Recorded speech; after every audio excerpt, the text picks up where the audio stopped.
Kenapa hal seperti itu saya sampaikan? Kalau untuk pertanyaan Anda Panjul tadi, ada nggak orang yang tidak mampu bayar hutang di penjara? Itu telah diatur dalam pasal 19 tahun 1999 ayat 2.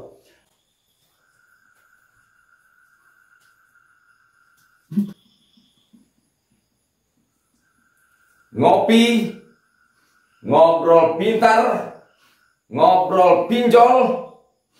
Jangan lupa like, share, dan subscribe ya teman-teman. Terima kasih. Oke, assalamualaikum warahmatullahi wabarakatuh. Berjumpa lagi dengan kita. Saya Panjul Uye dan Medi Broni. Gimana kabar teman-teman semuanya di tahun 2024 ini? Mudah-mudahan dalam keadaan sehat walafiat. Semoga yang belum punya istri dapat istri, yang belum punya laki dapat laki, gitu. Amin. Kan? Ya, semoga yang jomblo makin berusaha untuk mencari pendamping hidupnya, gitu. Amin. Kan? Ya. Begini teman-teman, kali ini ada tema yang menarik teman-teman.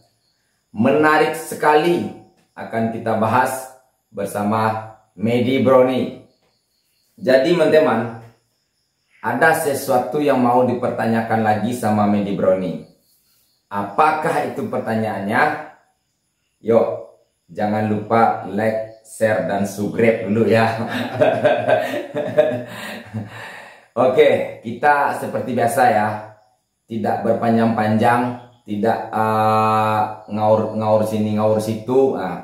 Intinya kita ngopi, ngobrol pintar. Oke, Medi Broni. Iya, ada Panjul. Sesuai dari dari tinjauan komentar netizen di YouTube, baik yang di YouTube Panjul Iye maupun yang di YouTube Medi Broni. Iya benar. Ada sesuatu pertanyaan yang akan kita bahas pada malam hari ini. Wih, mantap. Ya. Apa itu pertanyaannya itu? Pertanyaannya begini, Bang, ada nggak orang yang gagal bayar pinjol sampai di penjara? Oke. Begitu pertanyaan dia. Ada yang gagal bayar pinjol sampai di penjara. Yo, ada nggak? Ada nggak? Iya. Ada nggak yang gagal bayar pinjol sampai di penjara? Oke. Pertanyaannya begitu.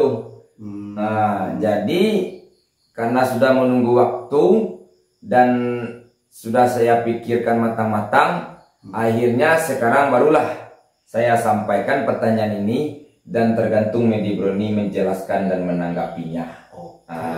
Berarti itu pertanyaannya seputaran pinjaman online ini. Ya, berarti tidak online. mampu bayar pinjol. Iya. Ada nggak yang di penjara? Iya, Oke. begitu.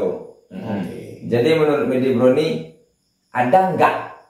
Oh gitu. Kalau ada nggak? Kalau atas dasar ketidakmampuan sampai detik ini belum ada, Panjul. Belum ada. Belum ada. Kalau atas dasar ketidakmampuan.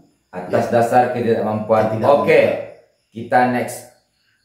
Persilakan Medi Broni menjelaskannya lebih detail, teman-teman. Mantap, lebih detail gitu. Oke, terima kasih banyak buat teman-teman semuanya yang sudah ada di YouTube Udah Panjul Uye. Jadi sebelum kita bahas tema ini, saya beri dulu kesempatan buat teman-teman semuanya untuk mensupport channel beliau ini supaya channelnya juga berkembang, karena ini adalah kegiatan yang positif banget ya. Oke, jadi pertanyaannya, ada nggak ya yang dipenjara gara-gara telat bayar pinjol? Ini gimmick saja. Ya. Ini gimmick sebenarnya. Itu tipu daya dari Persi Penagihan dan Kolektor. Strategi ini sebenarnya. Strategi. Mau dipenjara, mau diproses ke jalur hukum, mau didatangi pakai polisi. Ini bagian dari strategi pinjol dalam melakukan penagihan. Kenapa hal seperti itu saya sampaikan? Kalau untuk pertanyaan Anda Panjul tadi, ada nggak orang yang tidak mampu bayar hutang di penjara? Itu telah diatur dalam pasal 19 tahun 1999 ayat 2. Bahwasanya tidak ada seseorang pun yang dapat dihukum pidana atau penjara, Anda Panjul, karena ketidakmampuan membayar hutang. Itu telah diatur dalam undang-undang. Jadi kalau pertanyaannya ada atau tidak orang yang dipenjara gara-gara tidak mampu bayar pinjol terutama, sampai detik ini belum ada.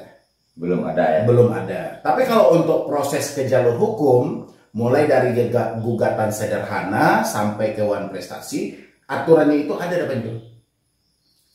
Ada aturannya. Ada, dari OJK membolehkan. Itu dari POJK itu memang dibolehkan. Setelah 90 hari, pihak pinjol tidak boleh melakukan penagihan lagi terhadap nasabah yang telat bayar. Setelah 90 hari, Ya. lewat dari 90 hari, pihak pinjol bisa menyewa pihak ketiga, bekerja sama dengan pihak ketiga, ataupun lawyer ini atau penasihat hukum yang ingin melakukan one prestasi atau diproses ke jalur hukum.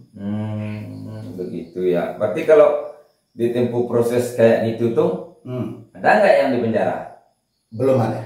Oh, belum ada. Berarti Belum sama aja kayak yang tadi itu ya. Iya, jadi kalau atas dasar sesuai dengan pasal tadi Panjol, pasal 19 tadi, itu kan sudah dibenarkan. Tidak ada seseorang pun yang dapat dihukum pidana. Pidana ini penjara Panjol. Iya. Penjara karena ketidakmampuan dalam membayar hutang. Lain hal, nah ini lain hal lagi. Contoh ada pemalsuan. Contoh namanya si A diganti si B, itu kan pemalsuan. Atau ada penggelapan. Ya itu beda hal. Tapi kalau memang dasarnya dia meminjam di suatu lembaga, pelaku usaha jasa keuangan, habis itu dia tidak mampu bayar, itu nggak bisa dihukum pidana, nggak bisa dipenjara. Nggak bisa itu dipenjara karena dia sudah dibebankan yang namanya one prestasi ini kan denda keterlambatan.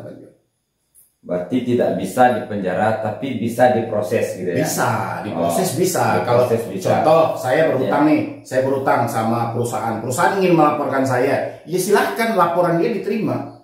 Ya, tapi layak atau tidaknya nanti itu pihak berwajib yang menentukan. Yang jelas atas dasar ketidakmampuan tidak ada yang bisa dipenjara.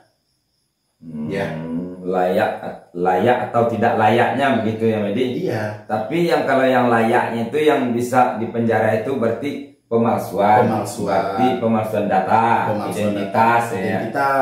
Contoh dokumen-dokumen yang dikeluarkan oleh pemerintah. Contoh namanya di dalam KTP si A tiba-tiba diganti si B. Atau nicknya angka 2 diganti angka 3. Pokoknya sudah tidak sesuai dengan yang dikeluarkan oleh pemerintah. Berarti itu bisa dipenjara. Bisa. Itu pemalsuan.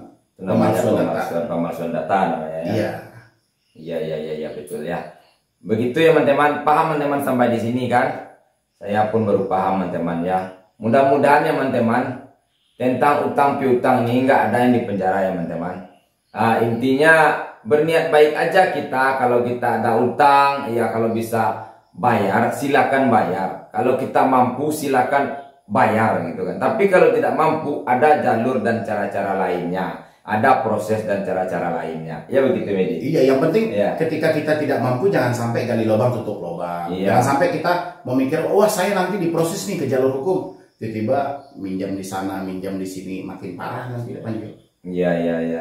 Berarti jauhkanlah rasa-rasa ketakutan itu ya. Rasa ketakutannya dijauhkan. Itu Persi itu biasanya orang-orang bertanya seperti itu. Ada nggak sih orang yang berhutang diproses ke penjara? Itu kan karena ada ucapan dari debt collector ketika dia telat bayar. Contoh melalui pesan WhatsApp atau melalui telepon. Kamu kalau tidak melakukan pembayaran, berarti ini komplotan. Penggelapan dana, melarikan uang perusahaan misalnya kayak gitu kan. Konsep seperti itu hanya sebatas strategi dari pinjaman online saja. Berarti itu cuma ancaman semata. Iya, ancaman semata. Ancaman semata itu ya. Apa lagi Medi Bro nih? Ya mungkin kalau sebatas pertanyaannya apakah kita bisa dipenjara atau tidak, ya pastinya tidak. Ya, pastinya tidak ya. Iya. Apalagi saya mau pertanyakan ya. Apalagi yang saya mau pertanyakan ya. Kalau kita ngutang sesuai prosedur nggak dipenjara kita. Tapi kalau kita ngutang pinjol nggak sesuai dengan prosedur dan data-data kita, itu bisa dipenjara ya teman-teman. Iya. Ya, sampai situ teman-teman paham tadi kan, saya baru paham juga gitu kan. Tapi pembicaraan untuk selanjutnya apa yang mau saya pertanyakan lagi ya. Tolong teman-teman terus pepet channel Panjul UY dan Medi Broni, berikanlah komentar-komentar yang membangun gitu, yang mencarikan solusi tentang utang piutang biar hidup ini nggak terasa sesak gitu, nggak terasa sesak gitu kan, nggak terasa panik gitu kan, nggak terasa panik hidup ini gitu ya. Tapi kami Medi Broni dan Panjul UY senang sekali apabila ada teman-teman yang berkomentar, memberikan saran ya. Nah, itu yang saya maksud. Karena saya dengan saran-saran ini lagi mentok saya gitu kan. Makanya saya tengok dulu di komentar-komentar mana saran yang patut akan dipublikasikan gitu. Nah, barulah saya pertanyakan kepada Medi Brownie. Karena saya hanya penanya dan Medi Brownie penjawabnya gitu.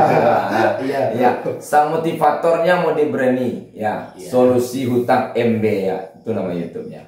Oke, mudah-mudahan bermanfaat bagi penonton dimanapun berada.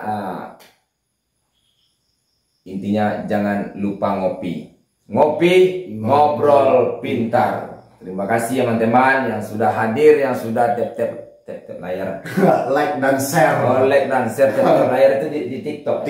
Iya. Oke teman-teman, assalamualaikum warahmatullahi wabarakatuh. Waalaikumsalam.